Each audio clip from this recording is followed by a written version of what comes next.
네, 오늘은 우리 용스터디 함께하는 신학 공부 김동건 교수님의 그리스도론의 미래를 같이 보고 있습니다.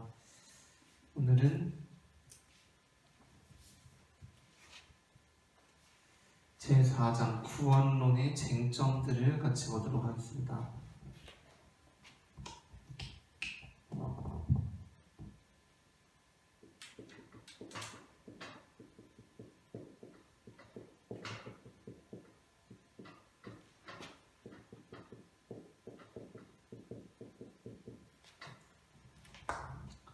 구원론의 쟁점들, 그리스도론하고 하면서 계속해서 같이 가고 있는 주제가 여러 가지 주제들이 있을 수 있겠지만 그리스도론, 기독론하고 삼위일체론도 있을 수 있겠고 하지만 또 하나 이제 발맞춰가고 있는 것이 무엇이냐면 바로 구원론이죠. 그러니까 기독론을 어떤 존재론적인 관점에서 보자면 이제 삼위일체론하고 긴밀하게 연결이 되는 거고, 그리스도의 위격 이런 것과 같이 보자면 이제 그쪽으로 가게 되는 것이고, 또 이제 그리스도의 사역과 관련을 지어서 생각하게 되면 사역이라는 게 뭡니까?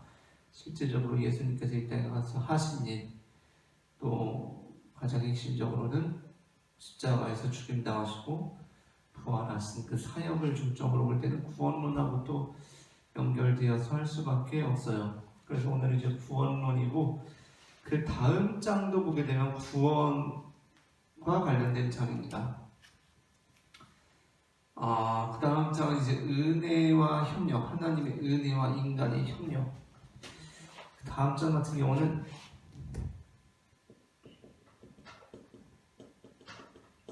이제 하나님의 은혜, 구원에 대해서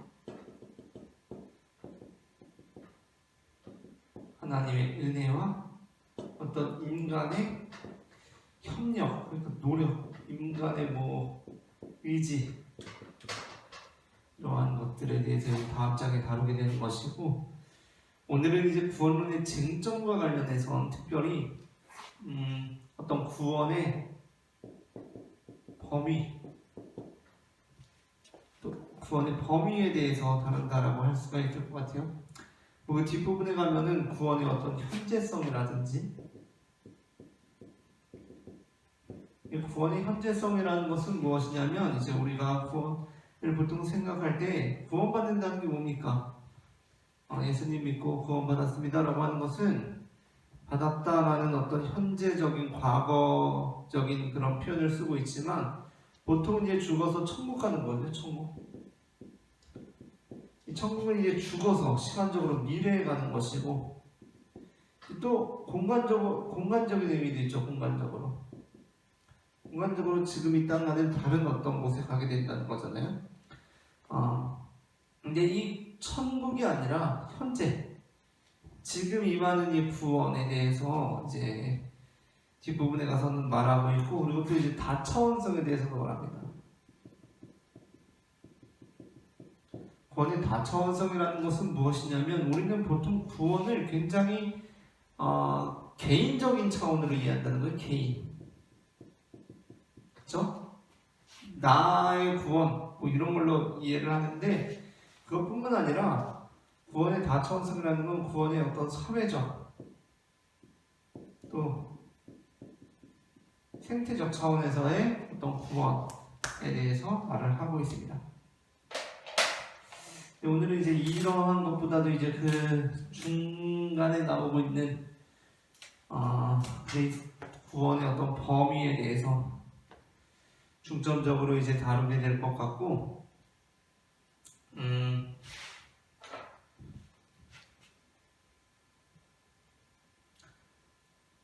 근데 이 책을 이제 보다 보니까, 그리스도론의 미래를 보다 보니까, 이번 파트도 그렇고 다음 파트도 그렇고 그리스도론의 역사하고 상당히 이제 중첩되는 부분들이 많이 있어요.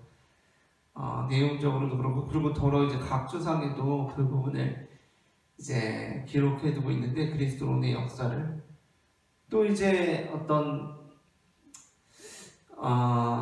예수님의 사역에 대해서, 그리고 예수님께서 이 땅에서 행하셨던 어떤 그 역사적 예수로서 언급되는 부분들에 있어서는 상당 부분 우리가 처음 다루었던 예수 선포와 독특성에서 거의 그 내용이 비슷하게 여겨지는 부분들이 많이 있습니다. 그래서 중첩되는 내용들이 많이 있다고 여겨지는데 어쨌든 다시 한번 보는 의미에서 이제 이번 장을 다루게 될 것 같습니다.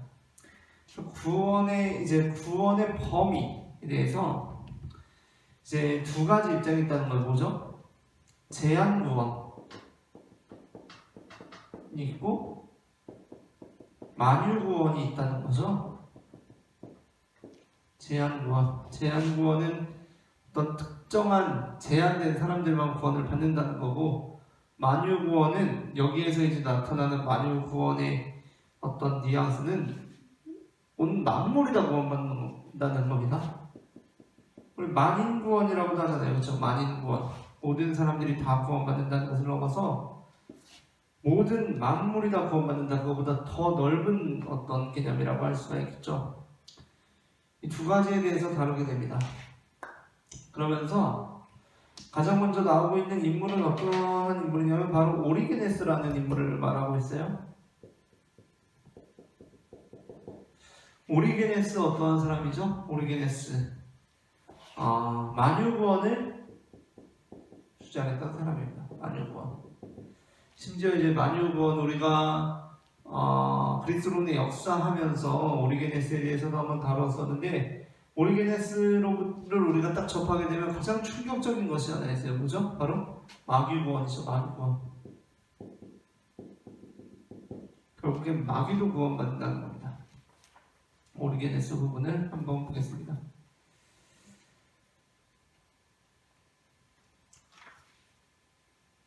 자, 오리게네스 부분을 한번 보겠습니다. 187페이지 맨 아래에서 둘째 줄.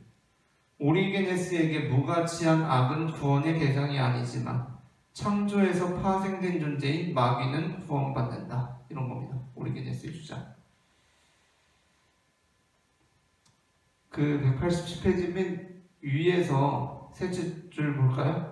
오리게네스는 최후의 원수인 마귀조차도 구원받을 것이라고 생각한다. 마귀의 악한 의지는 멸망하지만 마귀라는 존재는 구원에 포함된다. 오리게네스는 마귀도 하나님의 창조물이기 때문에 하나님의 창조물이 구원받지 못할 수는 없다고 보았다. 라는 겁니다. 이거 지난번에 다루면서는 이제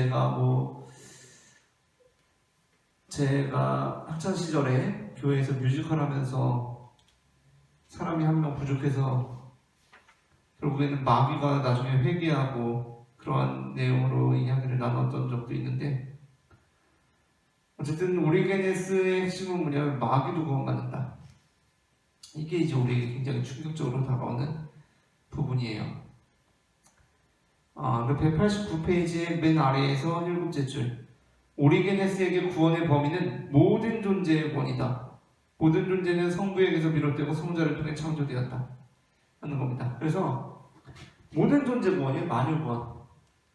오리게네스. 모든 존재가 다 구원받는다라는 것이고, 그 다음으로는 이제 개혁교회와 아르미니우스주의가 나오고 있어요. 오리게네스 일단 지우고,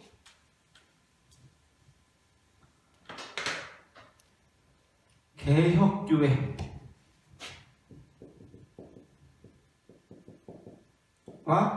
아르미니우스주의.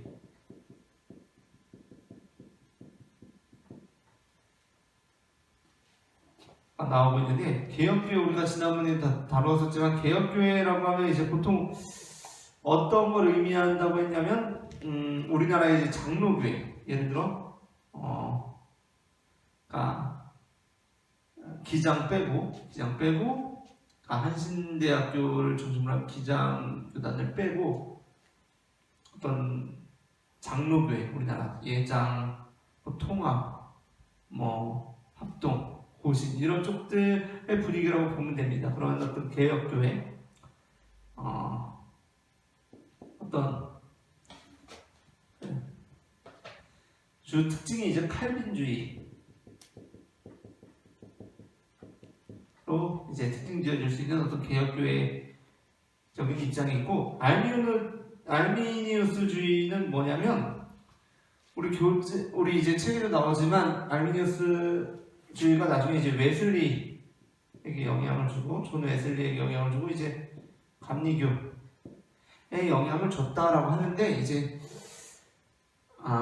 그렇다고 이 알미니우스주의가 우리나라의 어떤 감리교회들이 다 알미니우스주의를 따르고 있다라고 생각하면은 좀 오산입니다. 그러니까 우리나라의 어떤 한국 감리교회는 다 개별적인 어떤 성향들이 있는 거고 또 우리가 이전에도 다뤘지만 감리교는 굉장히 스펙트럼이 넓기 때문에 뭐 이거 하나로 얘기할 수는 없겠지만 어쨌든 웨슬리가 선의 은총을 강조했고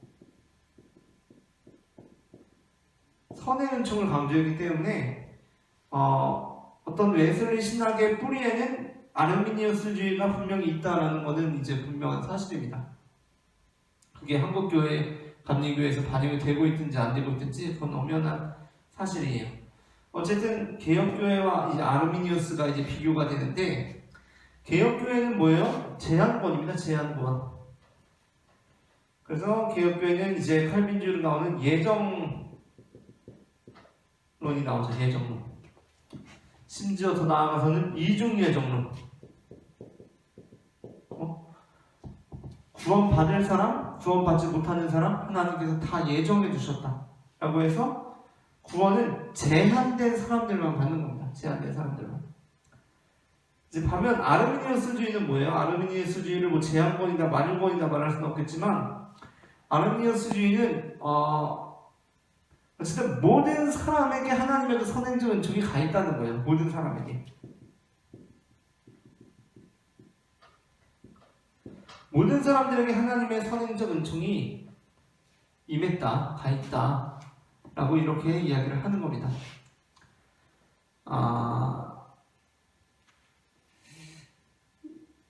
이제 이게 아르미니우스주의라고 할 수가 있겠고 여기 이제 보게 되면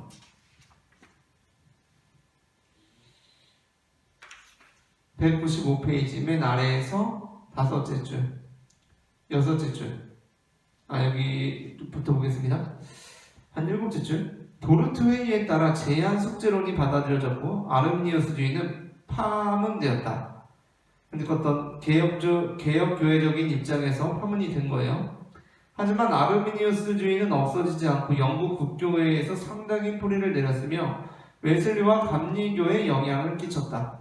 교파의 입장을 떠나 아르미니우스주의가 주장한 숙제의 보편성에 대해서는 진지하게 고려할 필요가 있다 하는 겁니다. 어떤 보편적인 성향이 더 강하다는 거죠. 보편적으로 임한다라는 것이고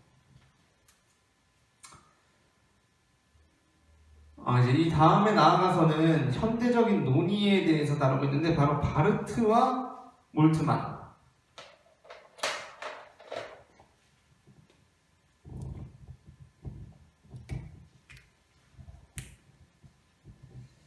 여기서 이제 바르트를 다루면서는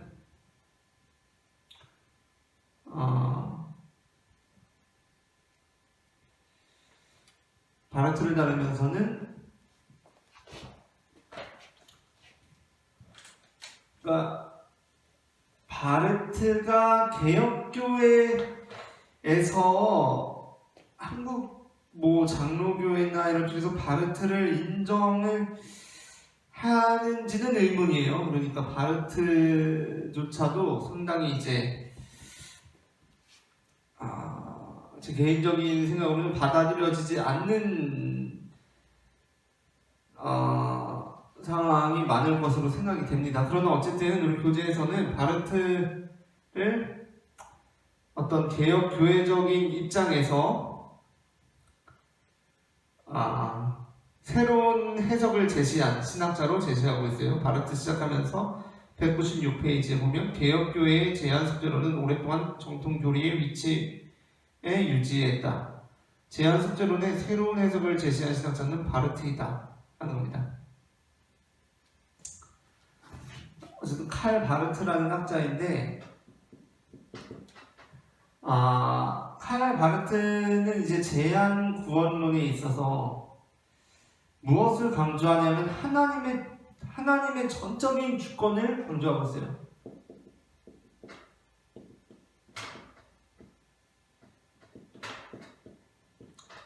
그러니까 구원은 어떤 하나님의 전적인 주권에 달려있는 것이지, 우리가 구원에 대해서 어떻게 이야기를 하기가 굉장히 어렵다는 입장입니다. 그러나 그럼에도 불구하고 이제 구원에 대해서 이야기를 하는 게 조금 이상하게 느껴질 수는 있는데,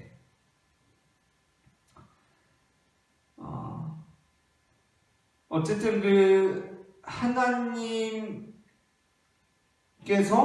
구원하시고 그 구원은 그리스도 안에서, 또한 그리스도 안에서 굉장히 모든 사람에게 열려있는 것 같은 그러한 입장이에요. 자, 199페이지의 맨 아래에서 한 10번째 줄 되는 그 셋째 문단의 둘째 줄. 바르트는 화해가 십자가에서 이미 일어났으며 만인을 위한 화해가 이루어진 것으로 주장했다. 그러나 아직 모든 사람에게 구원이 실현된 것은 아니다. 우리 주변에는 그리스도의 승리와 은혜 안으로 들어오지 않은 자들이 여전히 남아있다. 그렇다면 종말에 이르렀을 때 구원되지 않고 남은 그들은 어떻게 되는가? 하나님과 화해가 되었다면 그들도 결국은 구원에 도달하는가?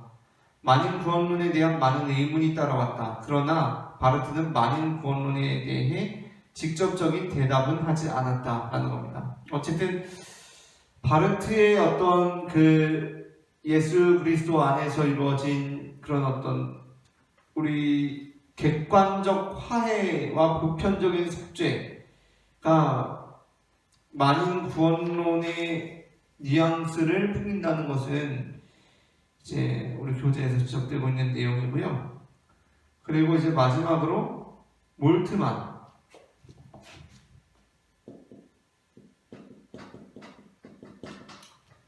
우리가 계속해서 보고 있는 것이 무엇입니까? 우주적 그리스도론을 하면서, 그렇죠? 삼위일체적 그리스도론, 그리고 종말론적 그리스도론, 그리고 우주적 그리스도론에 모두 이제 나오고 있는 몰트만인데, 우주적 그리스도론이라는 말 자체가 어떤 굉장히 모든 만물을 포함하는 그러한 의미잖아요. 그래서 이제 우주적 그리스도론적인 입장에서도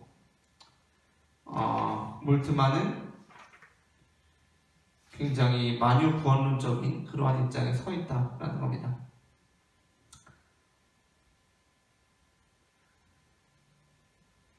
그게 이제 우리 교재에 나오고 있는 것처럼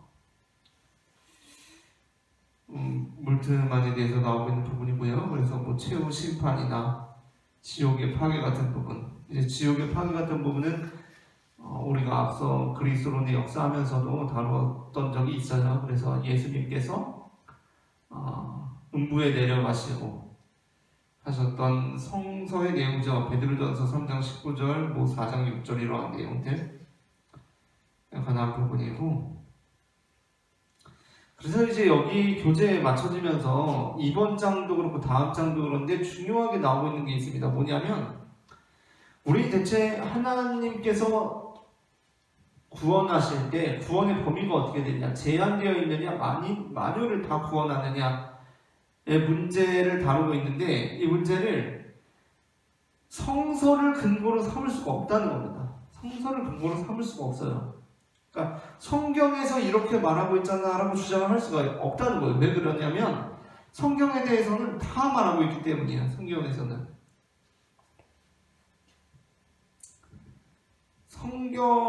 다 말하고 있다는 겁니다. 그렇기 때문에 우리가 그것을 어떤 성서적인 근거를 통해서 주장할 수가 없다는 거죠. 205페이지 맨 아래에서 한 10번째 줄. 성서에는 속죄의 범위와 구원의 범위에 대한 기록이 어느 하나로 모아지지 않는다. 제한 구원과 만유 구원에 대한 표상이 공존한다. 두 표상 사이에는 긴장이 있다라는 겁니다. 그러니까 우리가 성경에서 이렇게 말하고 있잖아. 성경에서 하나님께서 어떤 선택받은 사람들만 구원하신다고, 제한된 구원을 하신다고 말하고 있잖아. 또 반대편에 성경에서 하나님께서 모든 마녀를 구원하신다고 말씀하시고 있잖아 라는 주장 자체가 다 그렇게도 말하고 이렇게도 말하고 저렇게도 말하고 있기 때문에 그렇게 성서를 근거로 삼을 수가, 물론 성서가 우리 신학의 근거지만 그렇게 하기가 굉장히 어려운 부분이 있다는 겁니다. 그래서 이제 우리 교재에서는 어떻게 나아가고 있냐면 어쨌든 하나님께서는, 그러면 하나님께서 원하시는 것은 무엇일까라는 겁니다. 하나님께서 원하시는 것은 무엇일까? 하나님께서는 사람들이 적게 구원받기를 원하실까? 다 구원받기를 원하실까? 라는 겁니다. 그래서 이제 마지막 207페이지 시작되면서 하나님께서는 그럼에도 불구하고 어떻게 보면 많은 사람들이, 나아가서 모든 사람들이 구원받기를 원하시지 않을까? 라는 겁니다. 그게 이제 212페이지부터 213페이지에 정리가 되어 있는 부분이에요. 물론 이제 제한 구원이나 만유 구원이나 그 메시지들이 주고 있는 의미가 있기 때문에 그 모든 메시지들을 우리가 어떤 뭐라고 얘기하냐, 열린 긴장론적인 입장에서 그 두 개를 이제 다 그 두 개에서 말하고 있는 어떤 상호 보완적인 성격을 잘 파악해서 나가야 된다는 얘기인데, 그러나 그럼에도 불구하고 어떤 하나님의 어떤 구원 의지를 보자면 하나님께서는 분명히 더 많은 사람들, 심지어 모든 사람들이 구원받기를 원하실 거라는 거예요. 그런데 그렇다면 하나님께서는 자신이 원하시는 바를 이루시는 분이 있잖아요. 그런 면에서 생각해 볼 때 그러면 결국에는 사실 모든 사람이 구원받는 거 아닌가? 라는 식으로 그렇게 정리가 되는 것 같아요. 하나님께서는 결국에는 그러면 하나님께서 모든 사람들, 많은 사람들이 구원받기를 원하실 텐데 하나님의 하나님의 의지는 실패하지 않으시잖아요, 그렇죠? 그래서 그러면 결국에는 만유 구원론인가? 라고 이렇게 생각이 되더라고요. 교재를 다 읽으면서는. 네. 이렇게 정리가 되는 느낌이었고요. 어쨌든 오늘은 여기까지 하고 다음번에 또 구원 하나님의 은혜인가 협력인가로 뵙도록 하겠습니다. 감사합니다.